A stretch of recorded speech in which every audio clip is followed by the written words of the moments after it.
প্রিয় ভাই সব, আমরা এই দুনিয়ার ক্ষুদ্র একটি সফরে পৃথিবীতে এসেছি। এই সফর অতিক্রম করে আমাদেরকে বড় পাড়ি জমানো লাগবে। পৃথিবীর জাগতিক জীবনে দুনিয়াবি কোনো সফর যদি 2 দিন 3 দিন কিংবা 1 সপ্তাহ হয়, আমরা ওই সফরে যাওয়ার জন্য একটা ব্যাগ প্রস্তুত করে রাখি যে সেখানে গেলে আমার কি কি সামান প্রয়োজন হতে পারে। 45 দিনের একটা সফর, হজের সফরে আমরা আলেমদের কাছ থেকে, মুআল্লিমের কাছ থেকে জিজ্ঞাসা করি কি লাগবে কি না লাগবে। দুনিয়ার এই 45 কিংবা 1 দিন 2 দিন বা 7 দিনের এই সফরের জন্য যদি একটা পাথেয় নেওয়ার প্রয়োজন হয়, কিছু সামান নেওয়ার প্রয়োজন হয়, তাহলে ইহকালের সেই যাত্রা ত্যাগ করে পরকালের দিকে যে আমরা পাড়ি জমাচ্ছি, ওই যাত্রা পথে আমাদের সামান প্রয়োজন মনে হয় নাই? কথা কোন প্রয়োজন আছে? তো যার দরুন আজকে আমরা আলোচনা করব মুমিনের পাথেয়। আমাদের আলোচনা শিরোনাম কি? কষ্ট হইতেছে আপনাদের? সবাই বলেন আমাদের আলোচনা শিরোনাম কি? মুমিনের পাথেয়। মুমিনের পাথেয়। প্রিয় ভাইয়েরা, আল্লাহ সুবহানাহু ওয়া তাআলা দুনিয়া নামক জায়গায় আমাদেরকে মুসাফির হিসেবে পাঠিয়েছেন। এই সফর অতিক্রান্ত করে আমাদেরকে চিরস্থায়ী গন্তব্যস্থল আখিরাতের দিকে পাড়ি জমানো লাগবে। দুনিয়ার জাগতিক সফরের জন্য 1 দিন 2 দিন 1 সপ্তাহ কিংবা 40-45 দিনের কোন সফর যখন হয়, সেখানে আমার কি লাগবে, কি প্রয়োজন হবে, তার সামান আগেভাগে আমরা জোগাড় করে নিয়ে থাকি। অনন্ত অসীম কালের যেই যাত্রা আমাদের আখিরাতের দিকে আমরা রওনা করছি, ওই যাত্রার জন্য কতটুকু সামান আমরা নিয়েছি, কতটুকু পাথেয় আমরা সংগ্রহ করতে পেরেছি, একটু নিজের সাথে নিজেকে বুঝ করে নেওয়া দরকার আছে না নাই? এই জন্য আজকে আমাদের সামনে মাত্র 2টা জুমা অতিক্রম করলে রমাদান আসবে। এখানে অসংখ্য মুসল্লি আছেন, হায়াতের 50, 60, 70 বছর অতিক্রম করেছেন, জীবনে অনেক রমাদান পেয়েছেন, ইবাদত করার মতো দীর্ঘ হায়াত পেয়েছেন। একটু নিজেকে নিজে প্রশ্ন করেন, এই হায়াতের মাঝে আমি আখিরাতের জন্য কতটুকু সামান নিতে পেরেছি? সুতরাং যার সামান যত ভালো, তার কেন্দ্রীয় অবস্থানও তত সফল। যার সামান যত ভালো, তার আখিরাতের অবস্থানের সফলতাও তত ভালো। এই জন্য মুমিন হিসেবে আমাদেরকে জানা দরকার কি কি পাথেয় আমার সাথে নেওয়া দরকার। এই জন্য আজকে আমাদের আলোচনার শিরোনাম হলো জাদুল মুমিন, মুমিনের পাথেয়। কার পাথেয়? এই জন্য আল্লাহর হাবিব সাল্লাল্লাহু আলাইহি ওয়াসাল্লাম রমাদান মাস যখন আসতো, ঘনিয়ে আসতো, সাহাবায়ে কেরামদেরকে পাথেয় সংগ্রহ করার জন্য উদ্বুদ্ধ করতেন। হাদিস শরীফে উল্লেখ করা হয়েছে, হযরত আবু হুরায়রা রাদিয়াল্লাহু আনহু হাদিস বর্ণনা করেন। সুনানে নাসাই, মুসনাদে আহমদ 2 কিতাবে একই হাদিস আনা হয়েছে। রাসূল করিম সাল্লাল্লাহু আলাইহি সাল্লামের সাহাবী আবু হুরায়রা রাদিয়াল্লাহু আনহু বলেন, নবীজি বলেছেন, কদ জাআকুম শাহরু রমাদান, আমার সাহাবীরা তোমাদের সামনে অতীব নিকটে রমাদান চলে এসেছে। শাহরুন মুবারক, এই মাসটা অতীব বরকতের মাস। ইফতারাদাল্লাহু আলাইকুম সিয়ামা, এই মাসে আল্লাহ তোমাদের জন্য সিয়ামকে ফরজ করেছেন। ইফতাহু ফীহি আবওয়াবাল জান্নাহ, এই মাসে জান্নাতের প্রত্যেকটা দুয়ার খুলে দেওয়া হয়। ওয়াতুগাল্লিকু ফীহি আবওয়াবুল জাহিম, এই মাসে জাহান্নামের সবগুলো দুয়ারকে বন্ধ করে দেওয়া হয়। ওয়াতুগাল্লু ফীহি শাইতান, এই মাসে শয়তানকে শিকল দিয়ে বন্দী করা হয়। ফীহি লাইলাতুন খায়রুম মিন আলফি শাহর, এই মাসের মাঝে এমন একটা রজনী আছে যে রজনী 1000 মাসের চাইতেও দামি। মান হুরিমা খায়রাহা ফাকাদ হুরিমা, যে মানুষটা এই মাসের বরকত থেকে, এই রজনীর বরকত থেকে মাহরুম হয়ে গেল, ওই মানুষটা যেন তার জাগতিক জীবনের সব কল্যাণ থেকে মাহরুম হলো। সুতরাং নবীজির এই হাদিস থেকে নির্দেশ হলো, আমার সাহাবীরা, আমার উম্মতেরা 11টা মাস কাটিয়েছো কোনো না কোনো ভাবে গাফলতির মাঝে, তেমন পাথেয় সংগ্রহ করতে তোমরা পারো নাই। রমাদান মাস আসছে, বরকতের মাস, এই মাসের মাঝে তোমরা বেশি বেশি পাথেয় সংগ্রহ করো। অন্য হাদিসে উল্লেখ করা হয়েছে, আব্দুল্লাহ ইবনে আব্বাস রাদিয়াল্লাহু আনহু হাদিস বর্ণনা করেন, মুস্তাদরাকে হাকিম, বাইহাকি, দুই কিতাবে হাদিসটি এসেছে।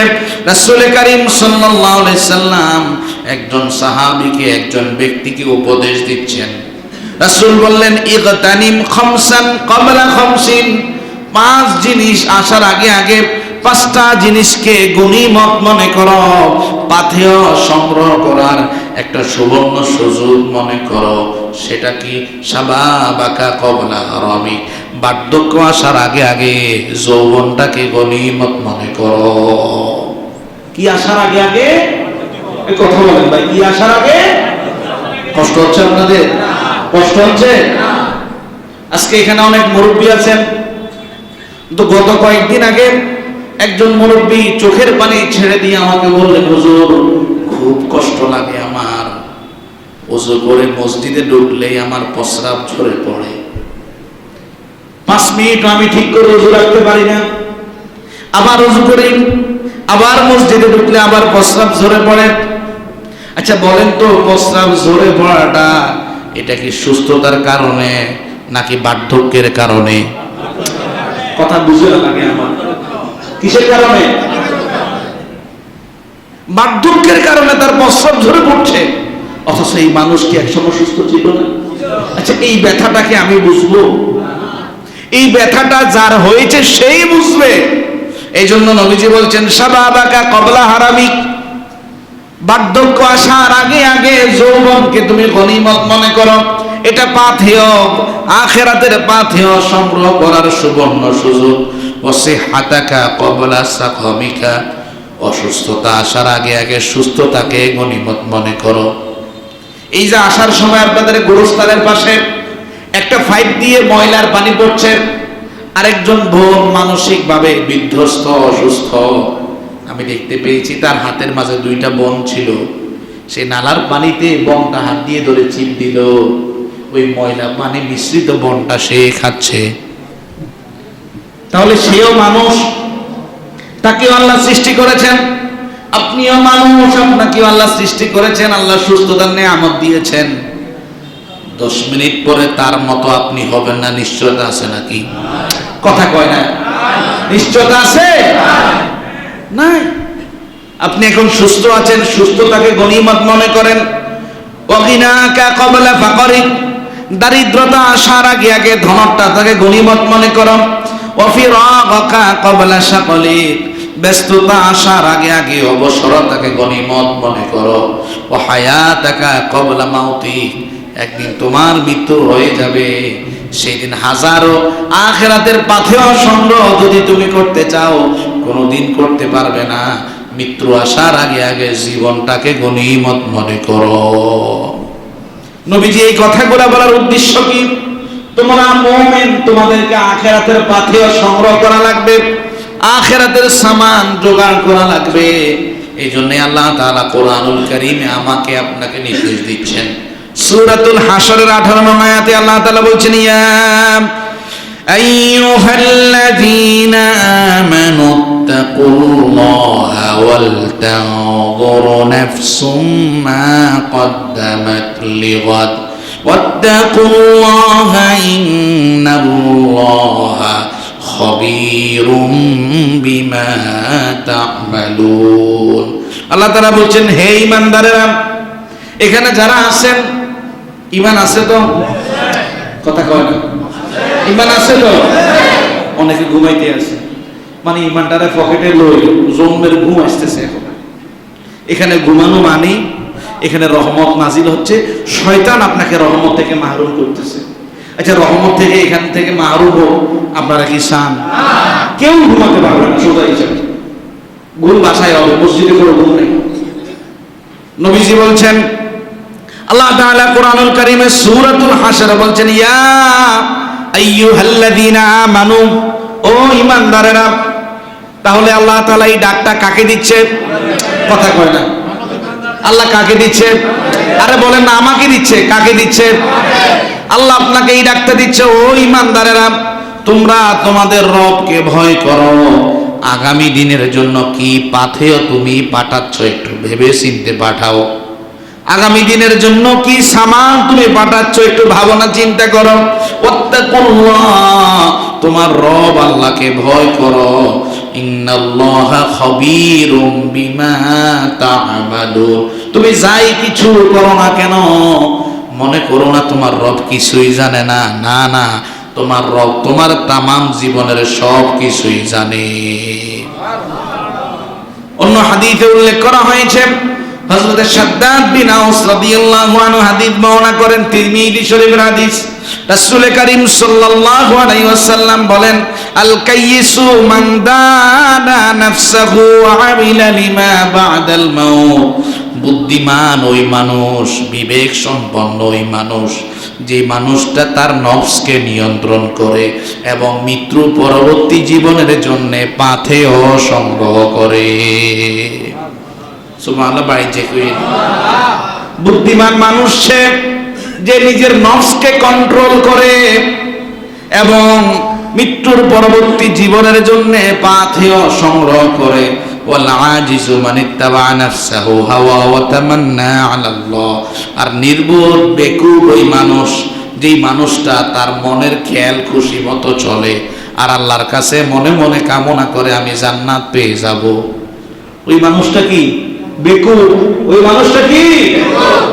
বুদ্ধিমান হবেন না বেকুব হবেন? তাহলে বুদ্ধিমান যদি হতে চান আপনাকে আখিরাতের পাথেয় সংগ্রহ করা লাগবে। বাইহাকী শরীফের বর্ণনা, অন্য হাদিসে রাসূল করিম সাল্লাল্লাহু আলাইহি ওয়াসাল্লাম বলেন, আদ-দুনিয়া মাযরাআতুল আখিরাহ। দুনিয়াটা হলো আখিরাতের শস্য ক্ষেত্র। একজন কৃষক যখন তার জমিনের মাঝে শস্যের বীজ বপন করে, কিছুদিন পরে ওই শস্যের বীজ থেকে বৃক্ষ বের হয়, বৃক্ষ থেকে ফুল এবং ফলে পরিণত হয়। নবীজি বলছেন, কেউ যদি দুনিয়াতে আখিরাতের পাথেয় সংগ্রহ করে, এর ফল সে আখিরাতে জান্নাতের মাঝেই লাভকৃত হয়। এই জন্য পাথেয় সংগ্রহ করা যাবে তো ইনশাআল্লাহ। যারা দুনিয়াতে পাথেয় সংগ্রহ করে না, ওই মানুষগুলা কিয়ামতের ময়দানে আফসোস করবে। কি করবে? আল্লাহ তাআলা কোরআনুল কারীমে সূরাতুল ফাজরের 23 থেকে 24 নং আয়াতে বলছেন, ওয়াজিআ ইয়াওমাইযিন বিজাহান্নাম ইয়াওমাইযিন ইয়াতাযাক্কারুল ইনসানু ওয়া আন্না লাহুল যিকরা ইয়াকুলু ইয়া লাইতানি কদ্দামতু লিহায়াতি। আল্লাহ তাআলা বলছেন, সেই দিন আমি মানুষের সামনে জাহান্নাম হাজির করব। কার কথা? কথা কয় না। কার কথা? জাহান্নাম আপনার সামনে সেই দিন আসবে। সন্দেহ আছে? কথা কয় না। সন্দেহ আছে?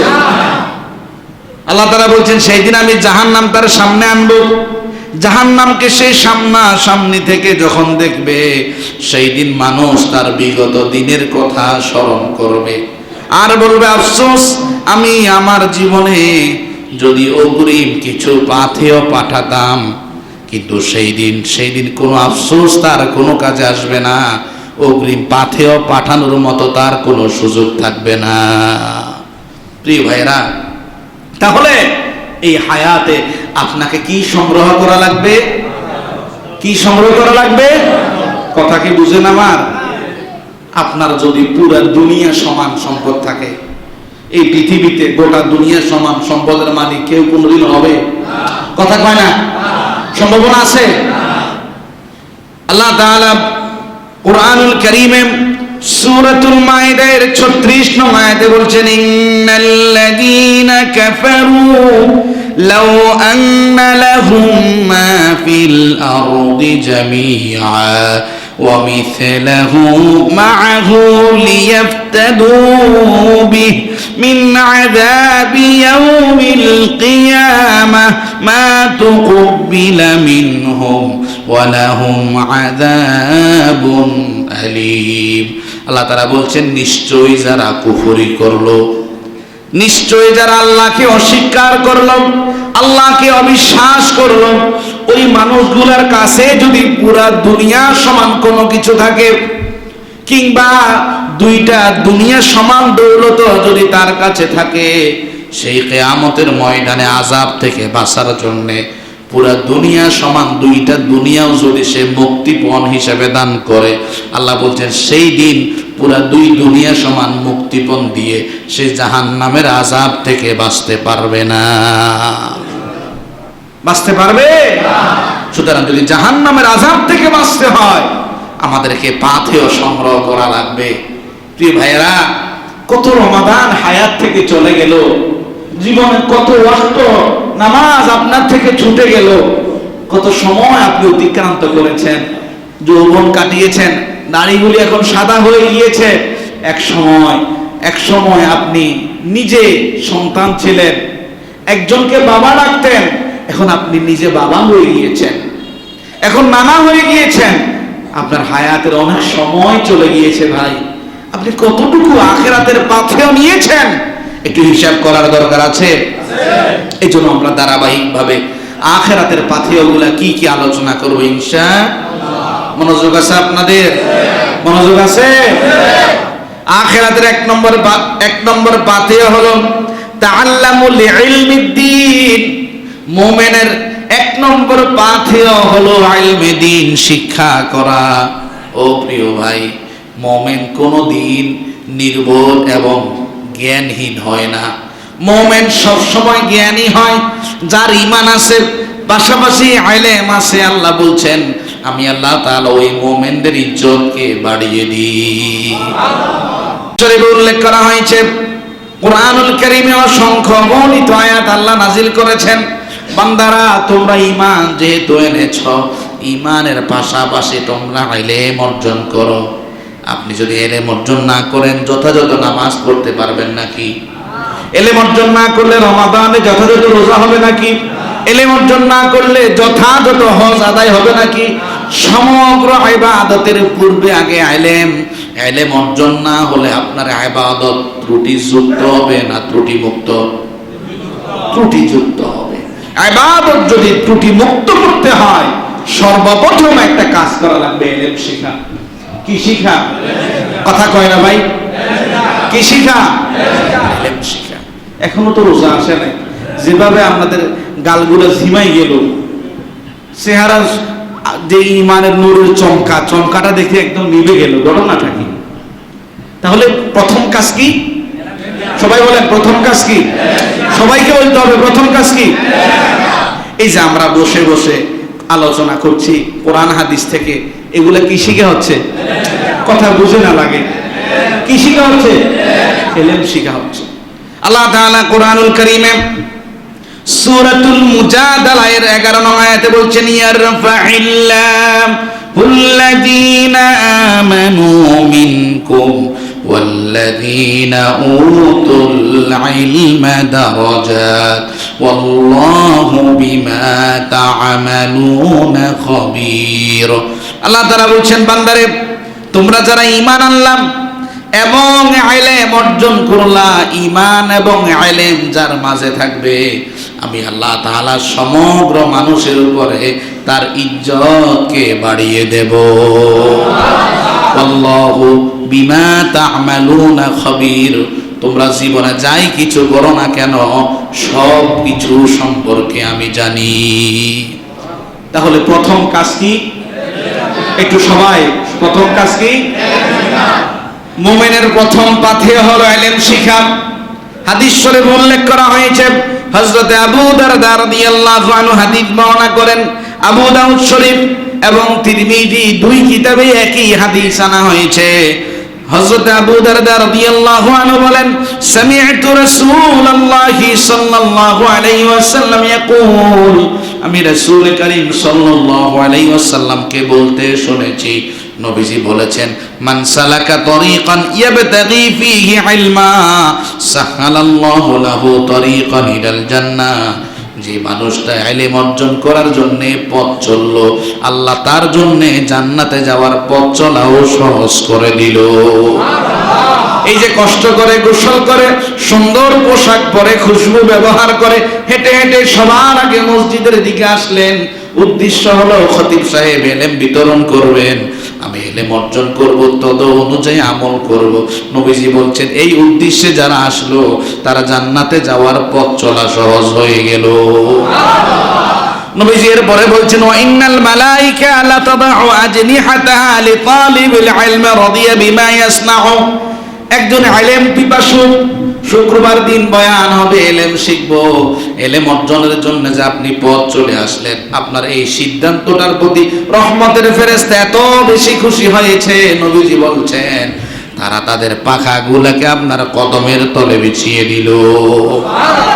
ওয়া ইন্নাল আলিমা লা ইস্তাগফিরু লাহু মান ফিস সামাওয়াতি ওয়া মান ফিল আরদি হাত্তাল হাইতানু ফিল মা, নবীজি বলছেন যারা ইলম বিতরণ করে, আলেম, আমি কি বিতরণ করছি, কথা কয় না, আমি কি বিতরণ করছি, যারা ইলম বিতরণ করে, নবীজি বলছেন আসমান এবং জমিনের মাঝে আল্লাহর যত সৃষ্টিকুল আছে সমগ্র সৃষ্টিকুলই আলেম ব্যক্তির জন্য, এমনকি সমুদ্রের ভিতরের তলদেশের মাঝে থাকা বিষধর সাপ, যেই সাপ মানুষকে দংশন করে, নবী বলছেন ওই সাপ পর্যন্ত ওই আলেমের জন্য ইস্তেগফার করে।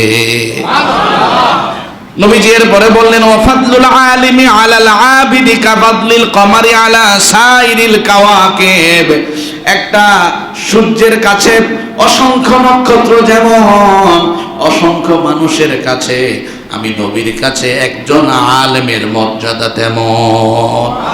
নবীজি এরপরে বললেন, ওয়া ইন্নাল উলামা ওয়ারাসাতুল আম্বিয়া, আলেমরা হলেন নবীদের ওয়ারিস, ওয়া ইন্নাল আম্বিয়া লাম ইউরিসু দিনারা ওয়ালা দিরহামা, নবীরা কোনো দিনার কিংবা দিরহাম রেখে পৃথিবী থেকে চলে যায় নাই, ওয়া ইন্নামা ওয়ারিসুল ইলমা, নবীরা যা রেখে গিয়েছেন সেটা হলো ইলম। সেটা কি?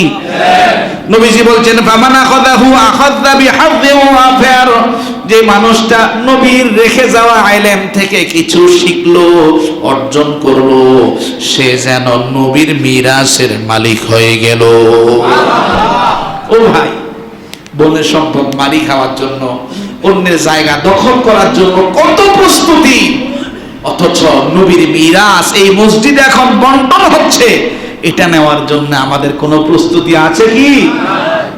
তাহলে আপনি যে এই যে নবীর হাদিসগুলো আপনার কাছে বন্টন করা হচ্ছে, এটা দ্বারা আপনি কিসের মালিক হচ্ছেন?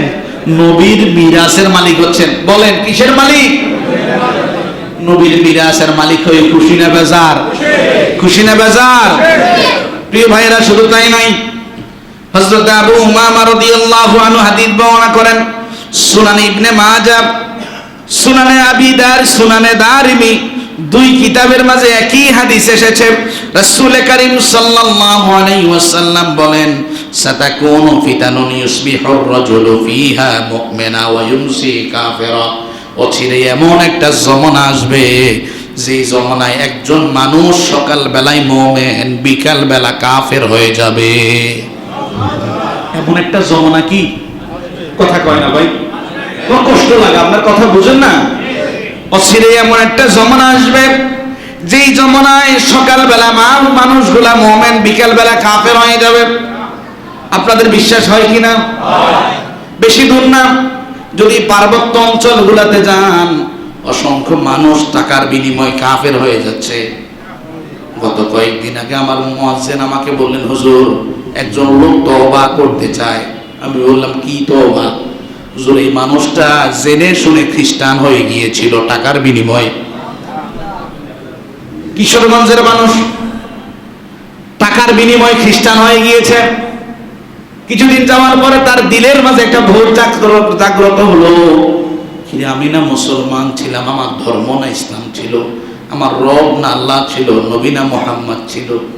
এখন তার দিলের মাঝে একটা আগ্রহ তৈরি হলো, আমি ভুলের মাঝে ছিলাম, এখন আমি তওবা করব। কাকে ধরে তওবা করে নতুন করে ইসলাম এনলে আমার ঈমানটা মজবুত হবে, এই ব্যাপারে সে শুধু পরামর্শ খুঁজছে। তাহলে কি বুঝলেন? একজন মানুষ ছিল মুমিন, হয়ে গেল কাফের। নবীজি বলছেন এমন একটা জমানা কিন্তু চলে আসছে।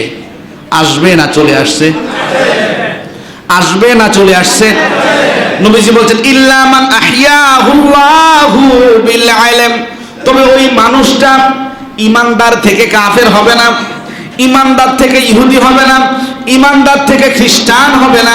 যেই মানুষটাকে আল্লাহ তাআলা ইলম দিয়ে নবায়ন করেছেন, যে মানুষটা ইলম অর্জন করতে পেরেছে, ওই মানুষটা ঈমান ছেড়ে কখনো মুশরিক হবে না।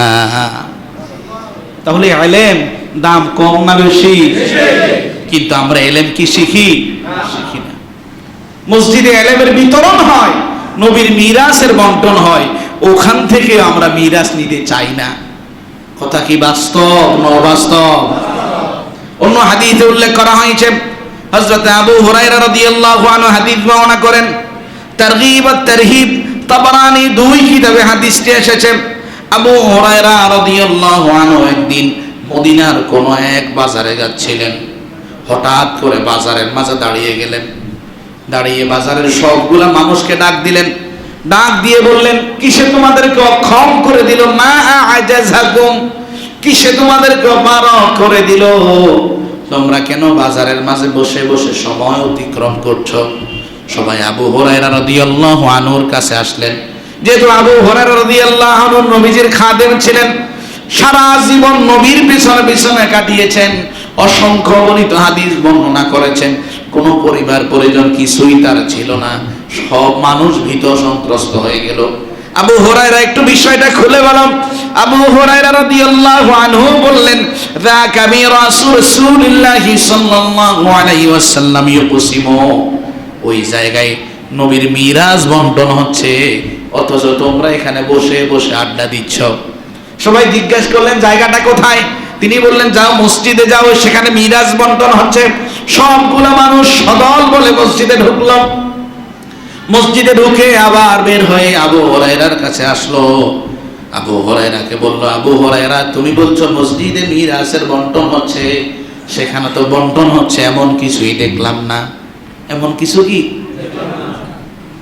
আমাদের বিশেষ করে কোরবানির ঈদে দেখবেন শুধুমাত্র এক টুকরা গোশতের জন্য অসহায় মানুষরা আপনাদের দ্বারা দ্বারা যায় কি যায় না? আচ্ছা, যদি এটা এরকম একটা প্যাকেজ হতো যে এই এলাকায় যতগুলা পণ্য আছে অর্ধেক দামে বিক্রি হবে, আমার মনে হয় মসজিদে না এসে বাজারে মানুষ বেশি হতো। বিষয়টা কি এমন হতো না? কথা কয় এমন হতো না? হযরত আবু হুরায়রা রাদিয়াল্লাহু আনহু বললেন, আচ্ছা তোমরা মসজিদে গেলে বন্টন হচ্ছে এমন কিছুই কি তোমরা দেখো নাই? বলা হলো না, এমন কিছুই তো দেখি নাই। হযরত আবু হুরায়রা রাদিয়াল্লাহু আনহু বললেন, আচ্ছা কিছুই কি তোমরা দেখো নাই? বালা হ্যাঁ দেখেছি, কিছু দেখেছি। কি দেখেছো? রাআইনা কওমান ইউসাল্লুন, আমরা দেখেছি মসজিদে কিছু মানুষ নামাজ পড়ছে। ওয়া কওমান ইয়াকরাউনাল কুরআন, দেখেছি কিছু মানুষ কোরআন তেলাওয়াত করছে। ওয়া কওমান ইয়াতাযাকারুনাল হালাল ওয়াল হারাম, কিছু মানুষ নবীজির ইসলামের হালাল এবং হারাম বিষয়গুলা নিয়ে তালিম তারবিয়ত করছে। আমরা এই দৃশ্যগুলা দেখেছি। হযরত আবু হুরায়রা রাদিয়াল্লাহু আনহু বললেন, ওয়াইহাকুম, আফসোস তোমাদের জন্য, ফাযাকা মিরাসু মুহাম্মাদুর রাসূলুল্লাহ সাল্লাল্লাহু আলাইহি ওয়াসাল্লাম, যেই দৃশ্য মসজিদের মাঝে দেখে তোমরা মসজিদ দেখে বেরিয়ে এসেছ, ওটাই ছিল নবীর মিরাসের বন্টন। ও ভাই, আজকে আমরা সেই মিরাসের ভাগীদার হতে চাই কি চাই না? সকলে চাই কি চাই না? আল্লাহ আমাদেরকে ইলমে দ্বীন শিখা তৌফিক দিন, সকলে বলি আমিন। তাহলে ইলমে দ্বীন মুমিনের প্রথম পাথেয়। মুমিনের প্রথম পাথেয় কি? কষ্ট হচ্ছে আপনাদের? আল্লাহ আমাদেরকে তৌফিক দিন, সকলে বলি আমিন। হযরত আলী রাদিয়াল্লাহু আনহু বললেন, ইহইয়াউল উলুমুদ্দিন কিতাবে উল্লেখ করা হয়েছে, আলী রাদিয়াল্লাহু আনহুর ব্যাপারে নবীজি বলছেন, আনা মাদিনাতুল ইলম ওয়া আলিয়্যু বাবুহা, আমি হচ্ছে ইলমের নগরী, ওই নগরীতে ঢোকার একটা দরজা আছে, আমার আলী হলো সেই নগরীর দুয়ার। এত বিশাল জ্ঞানের অধিকারী হযরত আলী রাদিয়াল্লাহু আনহু বলছেন, আল ইলমু খায়রুম মিনাল মাল, ইলমটা সম্পদের চাইতেও দামি। ইলম কিসের চাইতে দামি? কথা কি বুঝেন আমার? হযরত আলী রাদিয়াল্লাহু আনহু বললেন, আল ইলমু ইয়াহরুসুক, ইলম তার মালিককে রক্ষা করে। কোন মানুষ যখন ইলম অর্জন করে সে সকল হারাম থেকে, শিরিক থেকে, কুফর থেকে বেঁচে থাকে, অর্থাৎ ইলমেই তাকে ওই সমগ্র কাজ থেকে বাঁচিয়ে রাখে। হযরত আলী রাদিয়াল্লাহু আনহু বললেন, ও আনতা তাহরুসুল মাল, আর তুমি যখন কোন সম্পদের মালিক হও তোমার নিজেকেই সম্পদ রক্ষা করা লাগে। আল মালু ইউনকিসু আন নাফাকা, মালটা খরচ করা দ্বারা কমে যায়। ওয়াল ইলমু ইয়াজকু আলাল ইনফাক, আর ইলমটা খরচ করা দ্বারা অতীব বেড়ে যায়। তাহলে ইলম বাড়ে না কমে? ইলম যত দিবেন তত কি বাড়বে, যত দিবেন তত কি। শুধু তাই নয়, হযরতে সাখরাবা আল আজদি রাদিয়াল্লাহু আনহু হাদিস বর্ণনা করেন, তিরমিজি শরীফের হাদিস। নবীজি বলছেন, মান তালাবাল ইলমা কানা কাফারাতুল লিমা মাদা, যে মানুষটা ইলম অর্জন করে ওই ইলম অর্জনের এই সময়টা আল্লাহর কাছে এত বড় ইবাদত হয়ে যায়, ওই ইবাদতটা তার পূর্বের গুনাহগুলির কাফারা হয়ে যায়। সুবহানাল্লাহ। ভাই দেখবেন, এই যে আপনারা এতক্ষণ এখানে বসে আছেন, কথাগুলি শুনছেন, এটা দ্বারা আপনার গুনাহ ঝরে যাচ্ছে। গুনাহ কি হচ্ছে? অন্য হাদিসে উল্লেখ করা হয়েছে, হযরত আনাস ইবনে মালিক রাদিয়াল্লাহু আনহু হাদিস বর্ণনা করেন, সহিহ বুখারী এবং মুসলিম শরীফের হাদিস। রাসূল করিম সাল্লাল্লাহু আলাইহি ওয়াসাল্লাম বলেন, তালাবুল ইলমি ফরিদাতুন আলা কুল্লি মুসলিমিন ওয়া মুসলিমা, ইলম অর্জন করা প্রত্যেক মুসলমান নর নারীর জন্য আল্লাহ তাআলা ফরজ করে দিয়েছেন। সুতরাং ইলম মুমিন জীবনের সবচেয়ে বড় পাথেয়। ইলম কি? বড় পাথেয়। অন্য হাদিসে উল্লেখ করা হয়েছে, হযরত আবু উমামা আল বাহিলি রাদিয়াল্লাহু আনহু হাদিস বর্ণনা করেন, মিশকাত শরীফের হাদিস। রাসূল করিম সাল্লাল্লাহু আলাইহি ওয়াসাল্লামকে জিজ্ঞেস করা হলো দুইজন ব্যক্তির ব্যাপারে। রাসূল করিম সাল্লাল্লাহু আলাইহি ওয়াসাল্লামকে জিজ্ঞেস করা হলো, ইয়া রাসূলুল্লাহ, কানা ফি বনি ইসরাঈলা, কানা ফি বনি ইসরাঈলা আন রাজুলাইন, বনি ইসরাইলের মাঝে দুইজন ব্যক্তি ছিল। আহাদুহুমা কানা আলিমা ইউসাল্লি আল মাকতুবা সুম্মা ইয়াজলিসু ফায়ুআল্লিমুন নাস আল খায়র। বনি ইসরাইলে দুইজন ব্যক্তি ছিল। মানুষ কয়জন? কথা কয় না। মানুষ কয়জন? এ পিছনের ভাইরা, মানুষ কয়জন? দুইজন। একজন মানুষ আলেম, পাঁচ ওয়াক্ত নামাজ আদায়ের পরে যায় নামাজের মাঝে বসে মানুষদেরকে ইলম শিক্ষা দিতেন। ওয়াল আখিরু লা ইয়াসুমুন নাহারা ওয়া ইয়াকুমুল লাইল। আরেকজন মানুষ আলেম ছিল না, তবে সারা দিন রোজা রাখতো, সারা রাত তাহাজ্জুদ আদায় করত, অর্থাৎ আবেদ। কি? একজন আলেম আর একজন কি? আবেদ। আবেদ মানে কি? যিনি আল্লাহওয়ালা। আবেদ মানে কি? রাসূলকে জিজ্ঞাসা করা হলো, ইয়া রাসূলুল্লাহ আইয়ুহা আফদাল, একজন আলেম, একজন আবেদ, একজন শুধু পাঁচ ওয়াক্ত নামাজ পড়েন বা জামাতে আর মানুষদেরকে ইলমে দ্বীন শেখান, আরেকজন সারা দিন রোজা রাখেন, সারা রাত তাহাজ্জুদ পড়েন, কোন মানুষটা আল্লাহর কাছে দামি? নবীজি বললেন, হাদাল আলিম আল্লাযী ইউসাল্লি আল মাকতুবা সুম্মা ইয়াজলিসু ফায়ুআল্লিমুন নাস আল খায়র।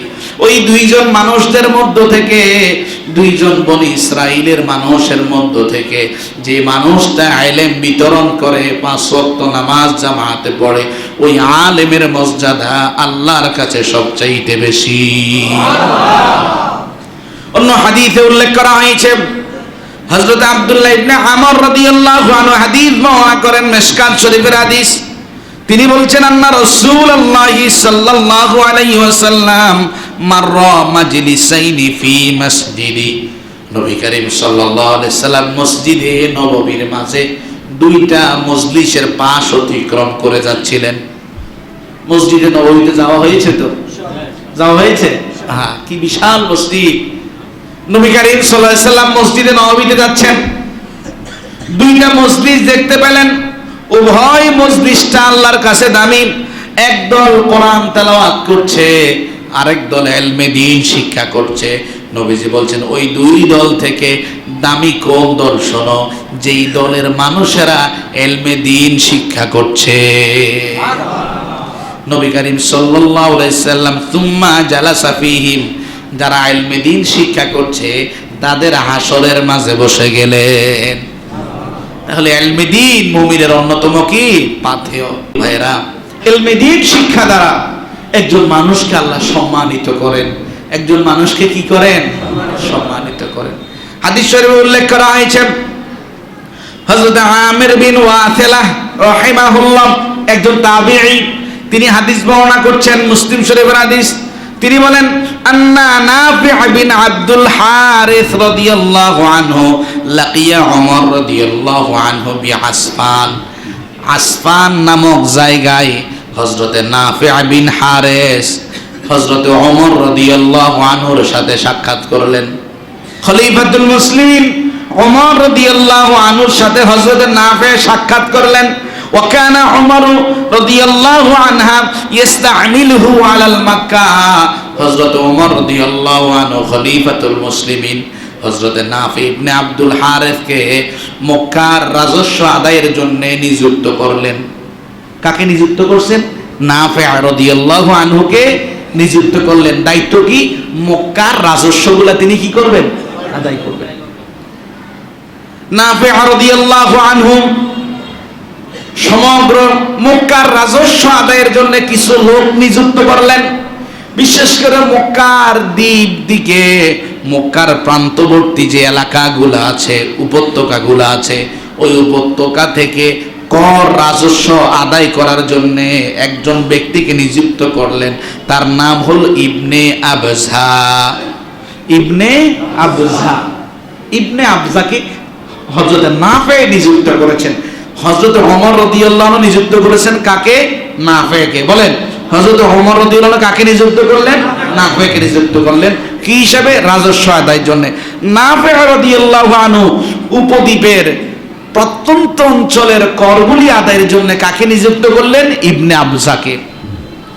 হযরত ওমর রাদিয়াল্লাহু আনহু জিজ্ঞাসা করলেন, আচ্ছা নাফি, তোমাকে রাজস্ব আদায়ের জন্য আমি মক্কাতে নিযুক্ত করেছি, তুমি তোমার রাজস্ব আদায়ের জন্য সেই প্রান্তরবর্তী জায়গা থেকে রাজস্ব নেওয়ার জন্য কাকে নিযুক্ত করলে? হযরত নাফি জবাব দিলেন, ইবনে আবজাকে নিযুক্ত করেছি। হযরত ওমর জানতে চাইলেন, ইবনে আবজাকে? তিনি বললেন, ইবনে আবজা হলো আমাদের আজাদকৃত একটা দাস। ইবনে আবজা কি? আজাদকৃত একটা দাস। আচ্ছা, এই সমাজে গরিব মানুষের কোনো মূল্য আছে? কথা কয় না, মূল্য আছে? দাসকে, যার জীবনটা টাকা দিয়ে ক্রয় করা হয়েছে, তাকে কি বলে? দাস। তাহলে সমাজের উচ্চ শ্রেণী না নিম্ন শ্রেণী? কথা বুঝে না ভাই। উচ্চ শ্রেণী না নিম্ন শ্রেণী? নিম্ন শ্রেণী, অতিম নিম্ন শ্রেণী। হযরত ওমর রাদিয়াল্লাহু আনহু বললেন, তুমি বুঝি রাজস্ব আদায়ের জন্য একজন দাসকে নিযুক্ত করলে, এটা কেমন করে সম্ভব? হযরত নাফি রাদিয়াল্লাহু আনহু খলিফাতুল মুসলিমিনকে জবাব দিলেন, আন্নাহু কারিউন লিকিতাবিল্লাহি আযজা ওয়া জাল্লা ওয়া ইন্নাহু আলিমুল ফারাইদ। ও খলিফাতুল মুসলিমিন, হযরত ইবনে আবজা যদি একজন দাস হতে পারে, সে আল্লাহর এই কিতাব সম্পর্কে জ্ঞান রাখে, এই কিতাবের সে তেলাওয়াত করতে পারে, এই কিতাবের কারি এবং ইলমে ফারাইদ সম্পদ বন্টনের জ্ঞান তার কাছে আছে। এই কারণে আমি ইবনে আবজাকে কর আদায়ের জন্য নিযুক্ত করেছি। হযরত ওমর রাদিয়াল্লাহু আনহু সাথে সাথে বললেন, শোনো, রাসূল করিম সাল্লাল্লাহু আলাইহি ওয়াসাল্লাম বলেছেন, ইন্নাল্লাহা ইয়ারফাউ বিহাযাল কিতাবি আকওয়ামা ওয়া ইয়াদাউ আখারিন। আল্লাহ তাআলা এই কোরআনের ইলম অর্জনের কারণে কাউকে সম্মানিত করেছেন, আবার কোরআনকে অবহেলা করার কারণে কাউকে লাঞ্ছিত করেছেন। ইবনে আবজাকে তুমি কর আদায়ের জন্য নিযুক্ত করার কারণে আমি অত্যন্ত খুশি হয়েছি। প্রিয় ভাইরা, তাহলে ইলমে দ্বীন শিখতে হবে। কি শিখতে হবে? আনাস ইবনে মালিক রাদিয়াল্লাহু আনহু হাদিস বর্ণনা করেন, মিশকাত শরীফের হাদিস। নবীজি জিজ্ঞেস করলেন সাহাবীদেরকে, হাল তাদরুনা মা আজুদু জুদা, আমার সাহাবীরা তোমরা কি কেউ বলতে পারবে কে সবচাইতে বড় দানবীর? কে সবচাইতে বড় দানবীর? সাহাবায়ে কেরাম বললেন, আল্লাহু ওয়া রাসূলুহু আ'লাম, আল্লাহ এবং তার রাসূলই সবচাইতে ভালো জানে। নবীজি বললেন, আল্লাহু আজুদু জুদা, সবচাইতে বড় দাতা হলেন আল্লাহ। সবচাইতে বড় দাতা কে? আল্লাহকে যে মানে আল্লাহ তাকেও দেয়, যে মানে না তাকেও দেয়। সমুদ্রের মাছকেও আল্লাহ দেয়, বনে জঙ্গলে থাকা পশুকেও আল্লাহ দেয়। আল্লাহ সবচেয়ে বড় দাতা। তুম্মা আনা আজুদ বানি আদম, নবীজি বলেন সব বনি আদমের তুলনায় আমি নবী সবচাইতে বড় দাতা। নবীজি বললেন, সুম্মা আজুদু মিন বাদি রাজুলুন আলিমা ইলমা ফানাশারা, আমার পরে ওই মানুষটাই সবচেয়ে বড় দানবীর, যে মানুষটা এই কিতাবের ইলম অর্জন করলো এবং ইলমকে মানুষের মাঝে বিতরণ করলো। আল্লাহ আমাদেরকে ইলমে দ্বীন শেখার তৌফিক দিন। এই জন্য ইলমে দ্বীন মুমিনের সবচেয়ে বড় পাথেয়। তাহলে মুমিনের প্রথম পাথেয় কি? মুমিনের প্রথম পাথেয় কি? ইলম, ইলমে দ্বীন। প্রিয় ভাই, আমরা কেউ কি পৃথিবীতে থাকবো? এই হাদিসটা বলে আমি আলোচনা শেষ করব। আমরা কেউ কি পৃথিবীতে থাকবো? নিশ্চয়তা আছে এমন? আপনি ইন্তেকাল করলে আপনার যে আমলটা জারি থাকবে সেটাই হচ্ছে ইলম। সেটা কি? হাদিস শরীফে উল্লেখ করা হয়েছে, আবু হুরায়রা রাদিয়াল্লাহু আনহু হাদিস বর্ণনা করেন, বাইহাকি এবং মিশকাত শরীফের হাদিস। রাসূল করিম সাল্লাল্লাহু আলাইহি সাল্লাম বলেন, ইন্না মিম্মা ইয়ালহাকুল মুমিনা মিন আমালিহি ওয়া হাসানাতি বা'দা মাউতিহি, একজন মানুষ যখন মারা যাবে, মারা যাওয়ার পরে তার 7টা আমল প্রবাহমান নেক আমলের গতিতে তার কাছে পৌঁছাতে থাকবে। মানুষ মারা গেলে আমলের দুয়ার বন্ধ হয়ে যায়। মানুষ মারা গেলে ইবাদত করার, তওবা করার দুয়ার বন্ধ হয়ে যায়। নবীজি বলছেন এমন কিছু কাজ আছে যে কাজগুলা করা দ্বারা মানুষ মারা গেলেও তার ইবাদতের দুয়ার কখনো বন্ধ হয় না। 1 নাম্বার, ইলমান আমালিহি ওয়া নাশারা, ইলমান আলিমাহু ওয়া নাশারা, কোন মানুষ ইলমে দ্বীন শিখলো, আরেকজন মানুষকে শিখালো এবং ইলমটা প্রসারিত হয়ে গেল। তার কাছ থেকে শুনে অসংখ্য মানুষ আমল করলো। সে মারা গেল কিন্তু ওই মানুষটা আমল চলমান রাখলো। মারা যাওয়ার পরে ওই আমলের কারীর অংশ থেকে একটা সওয়াব তার হকের মাঝে পৌঁছে গেল। নবীজি বলছেন, ওয়ালাদিন ওয়ালাদান সালিহান তারাকাহু, কোন মানুষ যদি নেক সন্তান রেখে যায়, ওই নেক সন্তান যখন সালাত পড়ে দোয়া করে, আব্বা আম্মার কবরে অগণিত সওয়াব প্রবহমান হতে থাকে। আও মুসবাহা ওয়ারাসা, কোন মানুষ ঘরের মাঝে মারা যাওয়ার আগে একটা কোরআন রেখে গিয়েছে, এই কোরআনটা কেউ ভাগ করে নিয়ে যায় নাই। কোনো না কোনো দিন সন্তানরা যখন কোরআনটা খুলে তেলাওয়াত করে, নবীজি বলছেন তার রেখে যাওয়া কোরআন তেলাওয়াতের কারণে তার কবরের মাঝে তেলাওয়াতের সওয়াব পৌঁছাতে থাকে। নবীজি বলছেন, আও মসজিদান বানাহু, কোন মানুষ কোন মসজিদ নির্মাণ করলো, সে মারা গেল, অসংখ্য মানুষ এই মসজিদে নামাজ পড়লো, তার কবরের মাঝে প্রবাহমান সওয়াব যেতে থাকলো।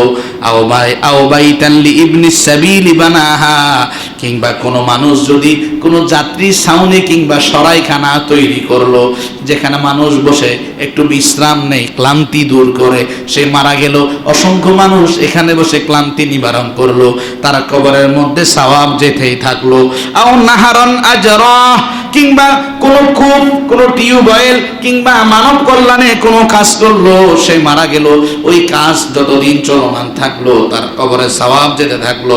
আও সাদাকাতান আজরা আও সাদাকাতান আখরাজাহা মিন মালিহি ফি সিহহাতি হায়াতিহি, সে সুস্থ কিংবা অসুস্থ থাকা অবস্থায় যত দান সদাকা করেছে, সে মারা গিয়েছে, কিন্তু এই দান সদাকা করার কারণে আল্লাহ তাআলা এটাকে এত সওয়াবে পরিণত করেছে, ইন্তেকালের পরেও তার কবরে সওয়াব প্রবাহিত রয়েছে। তাহলে প্রথম যেই জিনিসটা প্রবাহমান থাকে সেটা হলো ইলম। সেটা কি? এই জন্য ভাই ফতুয়াবাজি না করে, কি না করে, কথা কয় না, কি না করে, আমরা তো এত বড় জ্ঞানী নয় ফতুয়াবাজি করার, কিন্তু আমাদের ফতুয়াবাজি বেশি। ফতুয়াবাজি না করে এই যে আমি যতগুলো হাদিস বলছি, আপনারা শুনছেন না? কথা কয় না, শুনছেন তো? কিছু মাথার ভিতরে আছে তো? এই কথাগুলো যদি বাড়িতে গিয়ে ছেলের সাথে, মেয়ের সাথে, বউয়ের সাথে, দেখা হলে বন্ধু বান্ধবের সাথে বিনিময় করেন, আপনি যে তার কাছে এলেমটা দিলেন, আপনার 10টা কথা থেকে একটা হাদিসের উপরে সে যদি আমল করে, আপনিও যেন ওই সওয়াবের মালিক হয়ে গেলেন। আল্লাহ আমাদেরকে তৌফিক দিন, সকলে বলি আমিন। তাহলে আমরা কি নিয়ে বয়ান করছি? মুমিনের পাথেয়। কি নিয়ে? কথা কয় না, কি নিয়ে? মুমিনের প্রথম পাথেয় কি? কথা কয় না। মুমিনের প্রথম পাথেয় কি? এতগুলো মানুষ এলেম বললে তো মসজিদ কাঁপার কথা। মুমিনের প্রথম পাথেয় কি? আল্লাহ তৌফিক